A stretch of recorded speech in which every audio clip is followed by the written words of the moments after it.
Thomas the tank engine had been working in the coal yards all day. The little blue engine was covered in coal dust. Said his driver.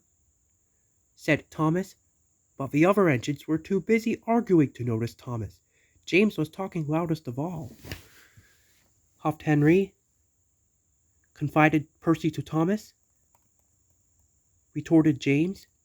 Thomas was fuming.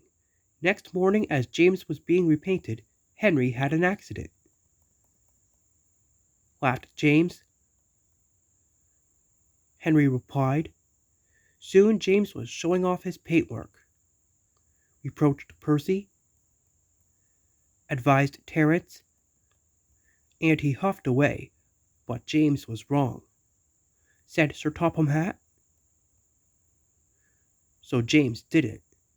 By the time he arrived at the yards, the weather had changed for the worse. Said a freight car.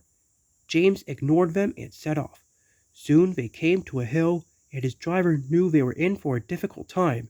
An old tree close to the tracks was being blown by the strong winds, and the rain had weakened the slope. All of a sudden, the tree moved. Cried James, but of course the tree couldn't. James tried to reverse away from the tree, but his train was too heavy. Then he heard a whistle. Called his driver.